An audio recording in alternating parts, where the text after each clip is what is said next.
जनवरी की ठंडी रात में भुल्लनपुर गांव में रहने वाला राधेश्याम ठंड में सिकुड़ते हुए चला जा रहा था। आज राधेश्याम के जिगरी दोस्त की पड़ोस वाले गांव में शादी थी, जिसमें शामिल होने के बाद वो देर रात अकेले वहां से लौट रहा था।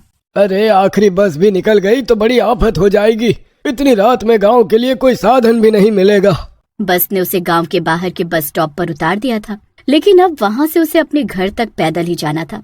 आज मेरे यार की शादी है, आज मेरे यार की शादी है, यार की शादी है, मेरे दिलदार की शादी है।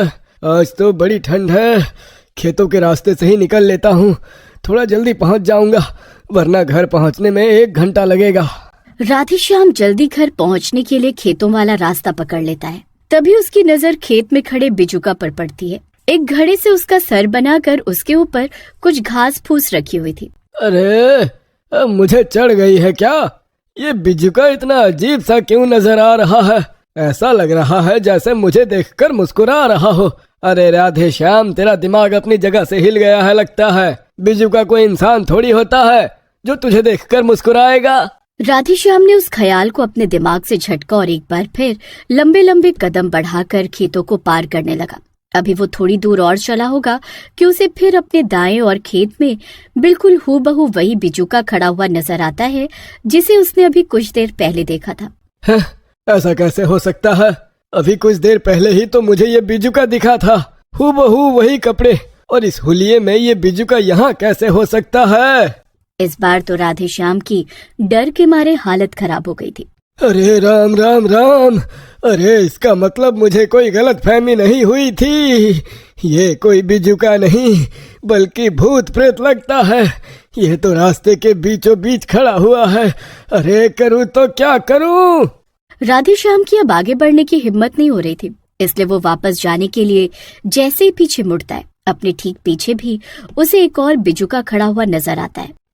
मैंने तुम्हारा क्या बिगाड़ा है? अब मेरा रास्ता क्यों रोक रखा है? जाने दो मुझे। राधेश्याम के इतना कहते ही बिजुका जोर जोर से हंसने लगता है। बिजुका की डरावनी हंसी सुनकर राधेश्याम थर थर कांपने लगा था, लेकिन बिजुका उसकी जान ले लेता है। अगले दिन सुबह जब गांव वाले खेतों में आते हैं तो वहां पर राधेश्याम को बिरजू के खेतों में वे देखते हैं। उसके सर से खून बह रहा था। गांव के एक नौजवान युवक की इस तरह से मौत हो जाने से पूरे गांव में अफरा तफरी सी मच गई थी। कुछ दिन बाद, तुम्हें पता है ना, दिन छिपने के बाद खेतों में आना सही नहीं होता। अभी पिछले हफ्ते राधेश्याम यही खेतों में मरा हुआ मिला था। डर नहीं लगता है क्या? अब ये क्या बात हुई? दिन के उजाले में तो तुमसे मिल नहीं सकते, इसलिए दिन ढलने का इंतजार करता हूँ। अब तुम रात में भी मिलने से इनकार कर रही हो। घबराती क्यों हो? मैं हूं ना तुम्हारे साथ। ये लो, तुम्हारे लिए शहर से तोहफा लेकर आया था, वही देने के लिए बुलाया था यहाँ।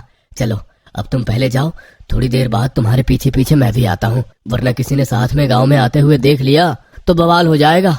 राधा और मुकेश इसी गांव में रहते थे और अक्सर ही दिन छिपने के बाद खेतों में एक दूसरे से मिलने आया करते थे। मुकेश से तोहफा लेने के बाद राधा जल्दी जल्दी खेतों से निकलकर गांव की ओर जाने लगती है। अभी वो थोड़ी दूरी पहुंची थी कि उसे किसी के हंसने की आवाज सुनाई देने लगती है। मुकेश, मस्करी बंद करो। तुम ही हो ना पीछे पीछे आ रहे हो और मुझे डराने की कोशिश कर रहे हो। तुम्हें पता है ना मुझे अंधेरे से कितना डर लगता है। राधा के इतना कहते ही हंसी की आवाज बंद हो जाती है और राधा एक बार फिर गांव की ओर जाने लगती है। तभी उसे अचानक अपने सामने एक बिजुका खड़ा हुआ नजर आता है। अरे, ये रास्ते के बीचों बीच बिजुका किसने लगाया है? इसे तो खेतों में लगाया जाता है ना।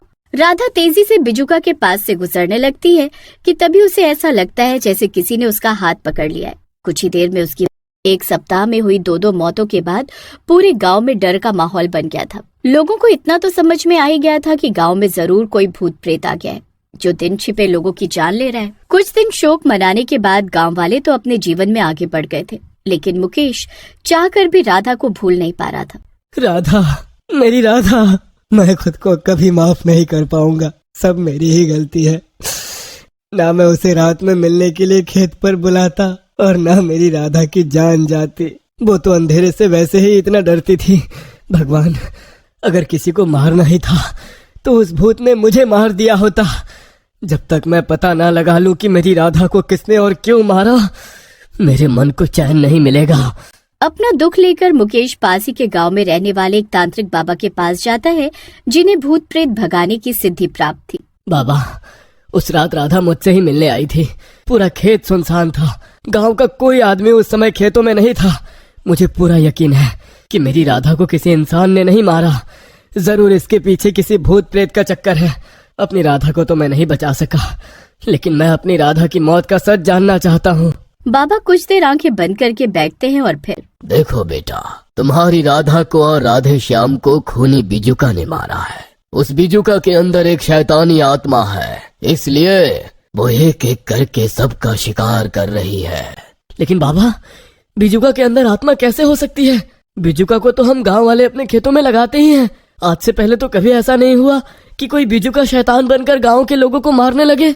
देखो बेटा, दुनिया में अच्छी और बुरी हर तरह की आत्माएं होती हैं, और उस बिजुका में एक बुरी आत्मा ने अपना कब्जा जमा लिया है। उस बिजुका के शरीर पर जो कपड़े हैं वो किसी मरे हुए इंसान के हैं, इसलिए उस इंसान की आत्मा ने उस बिजुका को अपना घर बना लिया है। मैं उस बिजुका को खेत में रहने नहीं दूंगा। आज ही उसे उखाड़कर गांव से कहीं दूर फेंक आऊंगा। मुकेश तेजी से गांव में पहुंचता है और जिस खेत में राधा की मौत हुई थी उस खेत में पहुंचकर देखता है कि एक बिजुका खेत के बीचों बीच खड़ा है। मुकेश बिजुका को उखाड़ता है और गांव से बाहर ले जाकर उसको फेंक देता है। अरे काका, अब आप लोगों को घबराने की कोई जरूरत नहीं है। मुझे पता चल गया है कि हमारे गांव में जो मौतें हो रही है उसके पीछे वो मुखिया काका के खेत में लगा हुआ बिजुका था। उसके अंदर ही एक बुरी आत्मा थी जो गांव के लोगों का शिकार कर रही थी, इसलिए मैंने उस बिजुका को उखाड़कर गांव से दूर जाकर फेंक दिया है। अब गांव वालों को कोई खतरा नहीं है। ये तो तुमने बहुत अच्छा काम किया बेटा। ठंडी रात में, अरे मुकेश भैया, आज घर लौटते हुए काफी देर हो गई है। देख रहे हो अंधेरा घिर आया है। मैं तो कहता हूँ खेत वाला रास्ता छोड़कर दूसरे रास्ते से चलते हैं। पता है ना, आजकल गांव में कोई भूत घूम रहा है। बड़े डरपोक हो मोहन भाई तुम। अरे कल ही मैंने उस बिजुका को उठाकर गांव से बाहर फेंक दिया है, अब डरने की कोई बात नहीं है। मुकेश अपने दोस्त मोहन के साथ खेतों के रास्ते गांव की ओर जा रहा था कि तभी उन्हें खेत में अपने साथ साथ एक बिजुका चलता हुआ नजर आता है। ये कैसे हो सकता है? इसे तो मैं खुद उठाकर गांव से दूर फेंक कर आया था। इससे पहले कि मुकेश और मोहन कुछ कर पाते, बिजुका ठीक उनके सामने आकर खड़ा हो जाता है और उन्हें उस बिजुका की डरावनी हंसी की आवाज सुनाई देने लगती है। मोहन भैया, कुछ करो, वरना आज ये बिजुका हम दोनों को ही मार डालेगा। तुम भागो मोहन भैया, मैं इसे बातों में उलझाता हूँ, तुम पीछे से भाग जाना। बाबा ठीक कहते थे, तू एक बुरी आत्मा है जो इतनी आसानी से गांव का पीछा नहीं छोड़ेगी, इसलिए उन्होंने तेरी जैसी दुष्ट आत्मा से पीछा छुड़ाने का मुझे एक तरीका भी बताया था। इतना कहकर मुकेश गंगा जल निकाल कर बिजुका पर छिड़क देता है। ठीक उसी समय मौका देखकर मुकेश का दोस्त मोहन वहाँ से भाग जाता है। आज मुझे इसका अंत करना ही होगा। इतना कहकर मुकेश अपनी जेब में से लाइटर निकालकर बिजुका के सर पर लगी सूखी घास में आग लगा देता है। कुछ ही देर में बिजुका जलकर राख हो गया था और उसके साथ उसके शरीर पर पहने हुए कपड़े भी खत्म हो गए थे। कपड़ों के जलते ही बिजुका के अंदर रह रही दुष्ट आत्मा भी वहाँ से हमेशा हमेशा के लिए चली जाती है और इस तरह गांव वाले बिजुका के कहर से मुक्त हो जाते हैं।